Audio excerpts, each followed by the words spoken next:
الرحمن الرحيم. وعلى تقدير إرادة القائل بالكلية بالعرض الكلية بواسطة الغير واسطة في العروض يكون حاصله أن مبنى خيال القائل التفرقة بين الكل بذاته والكل بالعرض، في أن عند تحقق الأجزاء يلزم تحقق الكل بالذات لا تحقق الكل بالعرض، وهو ليس بصحيح لأن الكل بالعرض يقابل لما هو متحد مع الكل بالذات ولو بالعرض اتحادا لازما، لأن مآله الكلية بمشابهة الكل بالذات في أن عند تحقق أجزائه العرضية يكون متحققا، فكأن حقيقته متقومة من هذه الأجزاء.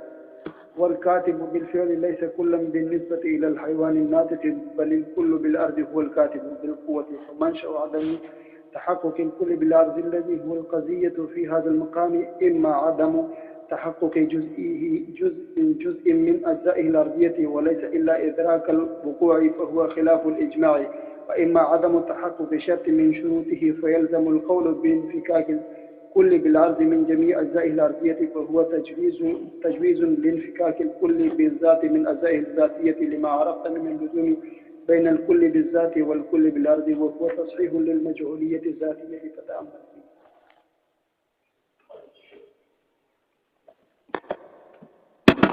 تو یہ کل بالعرض کی تقریر ہو.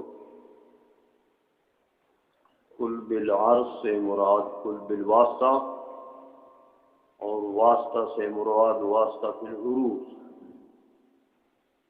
لے لیا جائے تو فرماتے ہیں کہ میاں پھر بھی فاضل مرزا جان کی بات جو ہے وہ صحیح نہیں بنتی، اس لیے کہ واسطہ فی العروض لے لیا جائے تو پھر تو معال اور خلاصہ یہ نکلتا ہے کہ میاں جو کل بالعرض ہے، کل بالواسطہ ہے، واسطہ فی العروض وہ اور کل بالذات کے درمیان میں فرق ہے. سمجھ آ گئی ہے؟ جو تقریر کی نا انہوں نے حل کی، یاد ہے؟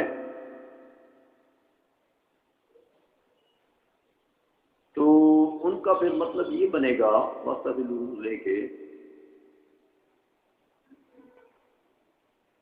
کہ کل بالعرض یعنی کل بالواسطہ بواسطہ العروض اور کل بالذات کے درمیان میں فرق. کیا فرق ہے؟ کہتے پھر ان کا مطلب یہ ہے کہ اجزاء کے موجودیت اور تحقق کے وقت میں کل بالذات کا تحقق تو واجب ہے، لیکن کل بالعرض کا تحقق ہو ضروری نہیں. ہو سکتا ہے کہ کل بالذات متحقق ہو جائے بوجہ تحقق اجزاء اور کل بالعرض وہاں پر نہ ہو. سمجھ آ گئی ہے؟ کل بالواسطہ بواسطہ العروض وہاں نہ ہو، کل بالذات ہو.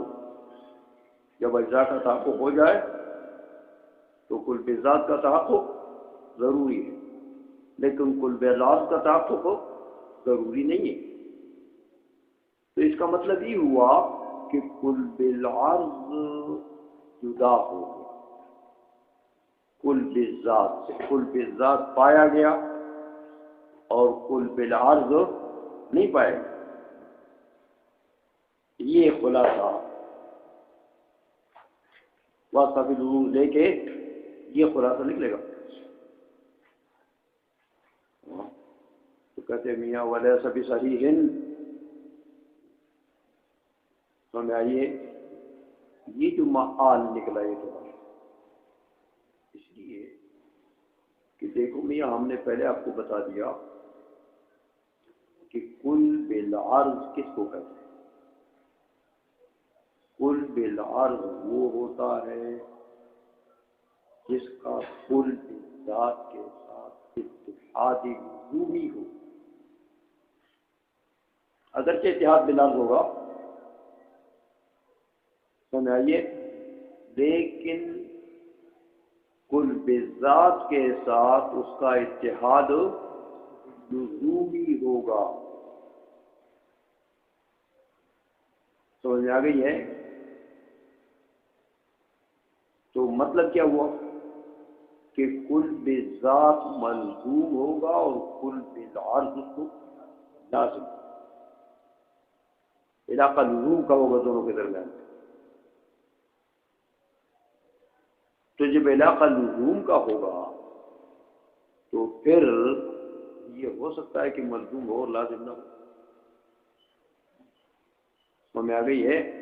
اس لیے یہ جو تقریر معال نکلا اس کا تو مطلب یہ کہ کل بالذات ہوگا کل بالعرض نہیں ہوگا. قضیے کے اجزاء متفق ہو جائیں گے تو قضیہ کل بالعرض ہے، زیادہ وہ نہیں ہوگا. جیسے فاضل مرزا جان نے تقریر کی ہے نا، یاد ہے؟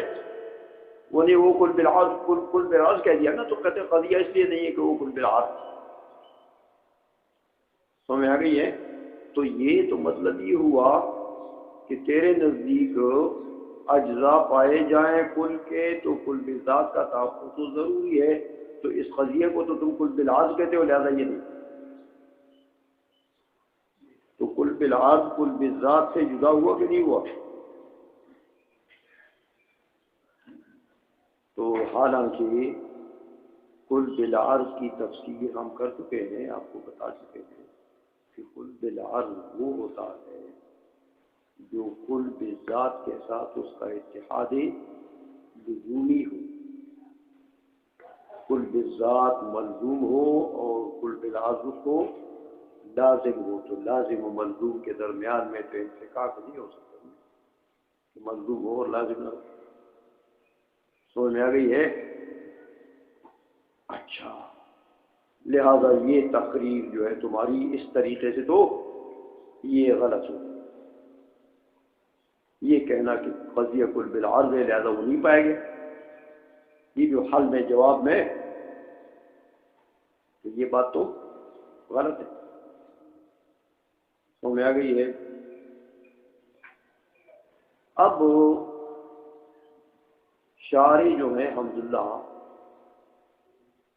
وہ منشأ غلط بتاتے ہیں فاضل مرزا جان کا، کہ انہوں نے جو یہ کہا کہ یہ قضیہ کل بالعرض ہے.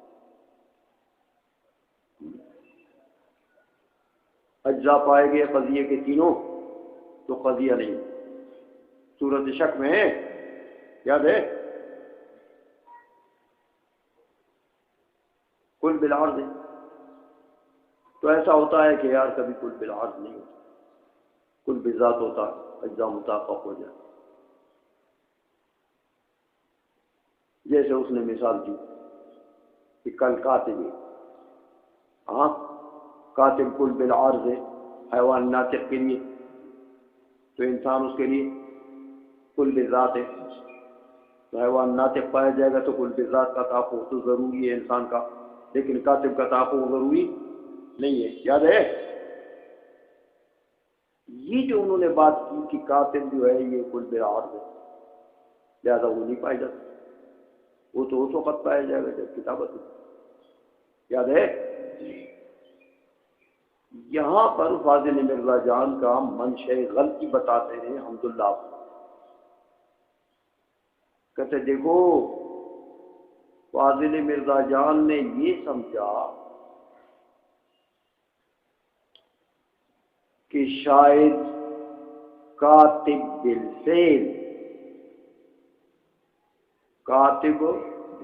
بالفعل کل بالعرض. کس کے لیے؟ حیوان ناطق کے لیے. حیوان ناطق کے لیے کل بالذات انسان اور کل بالعرض کاتب بالفعل کو سمجھا. اس لیے انہوں نے کہا کہ دیکھو نفس حیوان ناطق پائے جائے، لیکن کاتب بالفعل تو نہیں، کیونکہ کاتب بالفعل کب آئے گا؟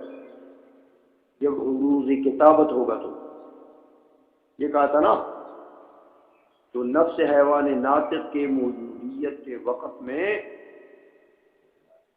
کاتب بالفعل نہیں، یاد ہے بات؟ انہوں نے یہ سمجھا کہ کاتب بالفعل کل بالعرض ہے حیوان الناطق، اس لیے انہوں نے کہا کہ دیکھو کل بالذات تو ہے، انسان تو ہے جب اجزاء پائے گئے، لیکن کاتب بالفعل تو نہیں ہے۔ کاتب بالفعل تو اس وقت آئے گا جب کتابت عارض ہوگی، کتاب کاتب کا حمل ہوگا، مشتقی کا حمل اس وقت ہوتا ہے نا جب مبدا قائم ہو جائے، تو جب مبدا نہ ہو تو کاتب بالفعل کا حمل کیسے ہوگا؟ یہ کہا تھا نا، کہتے غلطی انہوں نے یہاں کر دی کہ انہوں نے کاتب بالفعل کو بنا دیا ہے کیا؟ کل بالعرض، کس کے لیے؟ حیوان الناطق کل کے لیے، حالانکہ ایسا کل بالعرض جو ہے حیوان الناطق کل کے لیے وہ کاتب بالقوہ ہے، کاتب بالقوہ ہے، کاتب بالفعل نہیں ہے، سمجھ آئیے؟ کیونکہ انسان کے ساتھ اتحاد عرضی کس کا ہے؟ کاتب بالقوہ کا ہے، کاتب بالفعل کا نہیں۔ کاتب بالفعل تو اس سے بہت خاص ہے، انسان اس سے عام ہے، سمجھ آ گئی ہے؟ یہ تو ہم سب انسان ہیں، لیکن اس وقت ہم کاتب بالفعل ہیں۔ تو اصل جو کل ہے بالعرض حیوان الناطق کل کے لیے وہ ہے کاتب بالقوہ۔ اب آ جاؤ،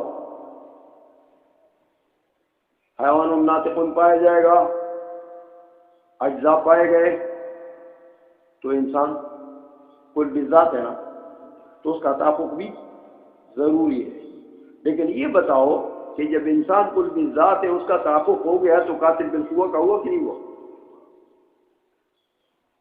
کاتب بالقوہ جدا ہو گیا، سمجھ میں آ گئی ہے؟ تو کاتب بالقوہ جو کل بالعرض ہوتا ہے وہ کل بالذات کو لازم ہوتا ہے،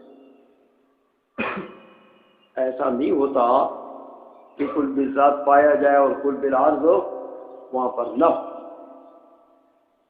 سمجھ میں آئیے؟ اور اگر تمہاری بات مان لی جائے،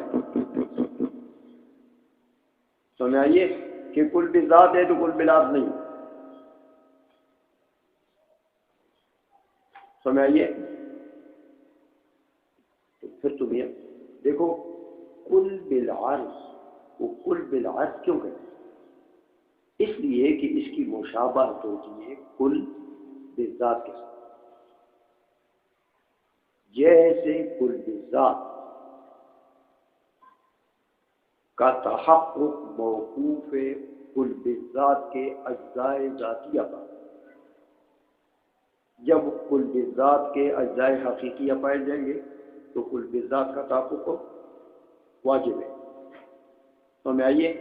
بالکل اسی طرح کل بالعرض کے جو اجزاء ہیں وہ پائے جائیں گے تو کل بالعرض کا تحقق واجب ہے، یہ مشابہت ہے، سمجھ آئیے؟ تو میاں کل بالعرض کے اجزاء بالعرض ہوں گے نا، کل بالذات کے اجزاء بالذات ہوں گے نا، تو کل بالذات کے اجزاء بالذات پائے جائیں گے تو وہی اجزاء جو کل بالذات کے اجزاء حقیقیہ ہیں وہی کل بالعرض کے لیے اجزاء عرضیہ ہے نا، بالعرض ہے نا، تو وہی اجزاء پائے جائیں گے تو کل بالعرض کا تحقق بھی واجب ہے، سمجھ میں آ گئی ہے؟ لہٰذا یہ نہیں ہو سکتا کہ کل بالذات ہو اور کل بالعرض نہ ہو، میاں ان میں تو تلازم ہے کل بالذات اور کل بالعرض۔ اور اگر تم کہتے ہو کہ میاں کل بالذات ہے کل بالعرض نہیں ہے، یا کل بالذات بھی نہیں ہے جیسے تم نے کہا، تو پھر تو وہی خرابیاں لازم آئیں گی۔ سائل پوچھے گا کہ کل بالذات کیوں نہیں ہے، جب اس کے اجزاء حقیقیہ پائے گئے تو کل بالذات کیوں نہیں ہے؟ سمجھ آئیے؟ یا تو اس لیے نہیں کہ کوئی جز نہیں ہے، تو جز کیا ہے؟ ادراک، اذعان۔ شک کی صورت میں اذعان نہیں ہے نا، تو اگر اذعان کو جز قضیہ بناتے ہو تو وہی خرابی۔ قضیے کے اجزاء چار ہو گئے، قضیہ مرکب ہو گیا علم اور غیر علم سے، وہی خرابی ہے۔ اور اگر اذعان کو شخص بناتے ہو تو وہی موجود اتداد ہے۔ سمجھائیے؟ تو یہ بات غلط ہے کہ کل بالذات پایا جائے گا، کل بالعرض نہیں ہوگا۔ سمجھ آ گئی ہے؟ یہ سارے سے تقریر ہی غلط ہے۔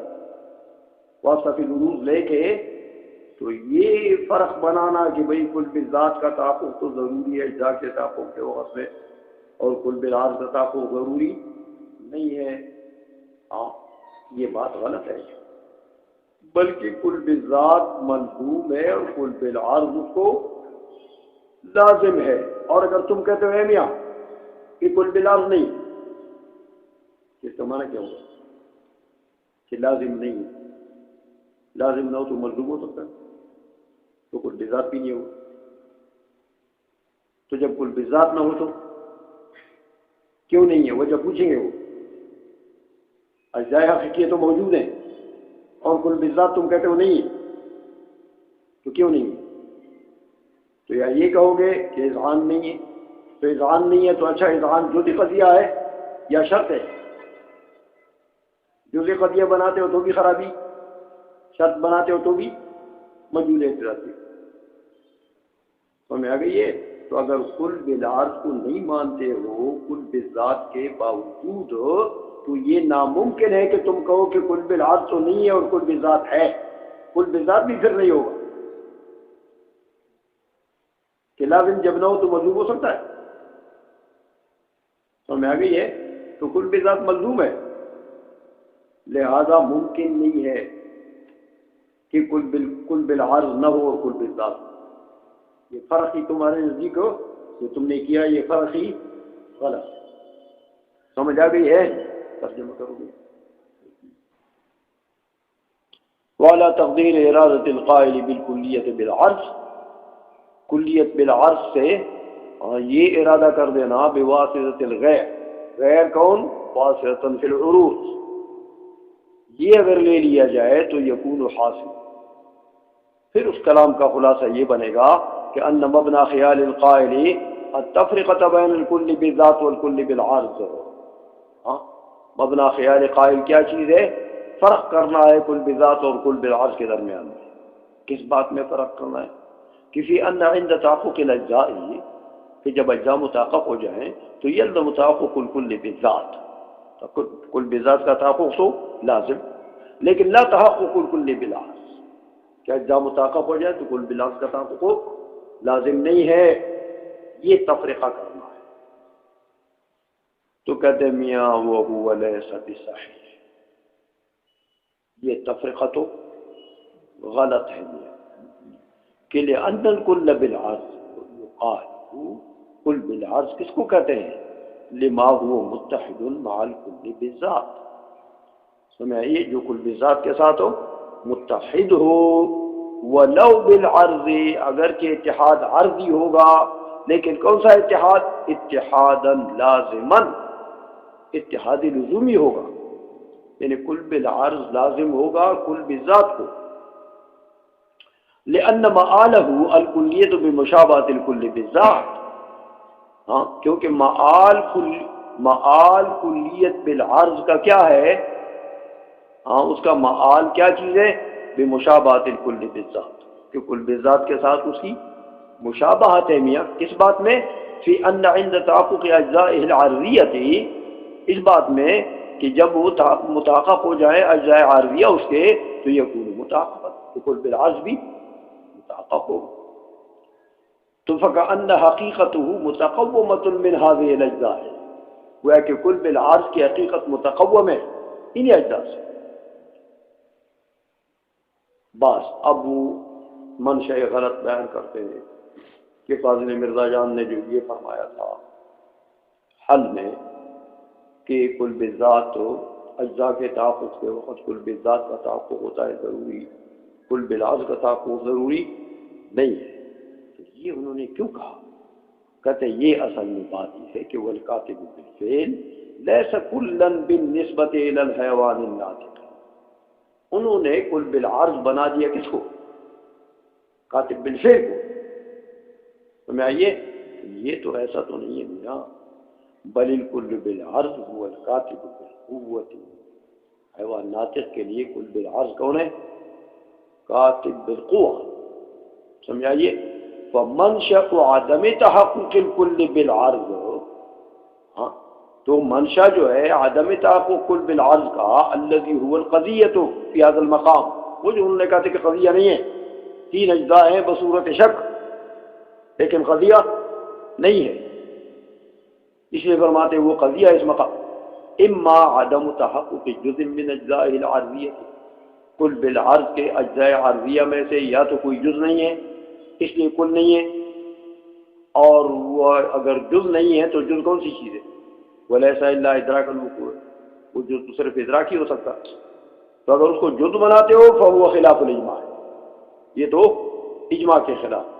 واما عدم تحقق شرط من شروطی، یا اس لیے نہیں ہے قضیہ کہ اس کے تحقق کے لیے جو شرائط ہیں وہ شرط نہیں ہے ان میں سے، تو فیلزم القول بانفکاک الکل بالعرض من جمیع اجزائہ العرضی، تو لازم آ گیا کہ اجزاء عرضیت تو جمیع متحقق ہے لیکن کل بالعرض وہاں پر نہیں ہے میاں، تو وہ تجویز لانفکاک الکل بالذات من اجزائہ الذاتیت، تو کل بالعرض جب نہیں ہے اجزاء سب متحقق ہیں، ہاں اجزاء عارضیہ اس کے سب متحقق ہیں، کل بالذات کل بالعرض نہیں ہے، اس کا مطلب کیا ہوا کہ کل بالذات بھی نہیں ہو۔ دیکھا فهو تجویز لانفکاک الکل بالذات من اجزائہ الذاتیت، ہاں کہ اجزاء ذاتیہ تو پائے گئے اور کل بالذات وہاں پر نہیں ہے، کیونکہ لازم نہیں ہے تو ملزوم بھی، تو کل بالعرض نہیں ہے تو کل بالذات بھی نہیں ہو، تو کل بالذات نہیں ہوگا تو اس کے اجزاء تو متحقق ہے سارے، اور کل بالذات نہیں ہے، ہاں لما عرفت من اللزوم بین الکل بالذات والکل بالعرض، ان کے درمیان میں تو لزوم ہے، تو اگر لازم نہیں ہے تو ملزوم بھی نہیں ہوتا، تو کل بالعرض نہیں ہے تو کل بالذات بھی نہیں ہوگا، تو کل بالذات نہ ہو تو کیا ہو گیا؟ اجزاء سارے پائے گئے کل بالذات کے اور کل بالذات نہیں ہے، تو اس کا مطلب ہے کہ کیوں نہیں ہے؟ یا جز نہیں ہے یا شرط نہیں ہے، جز نہیں ہے تو اجماع کے خلاف، اس کو جو ادراک کو جز بنا دیتے اور شرط بناتے ہو تو مجہول ادراکی، دیکھا وهو تصحیح للمجہولیت الذاتیہ، فتأمل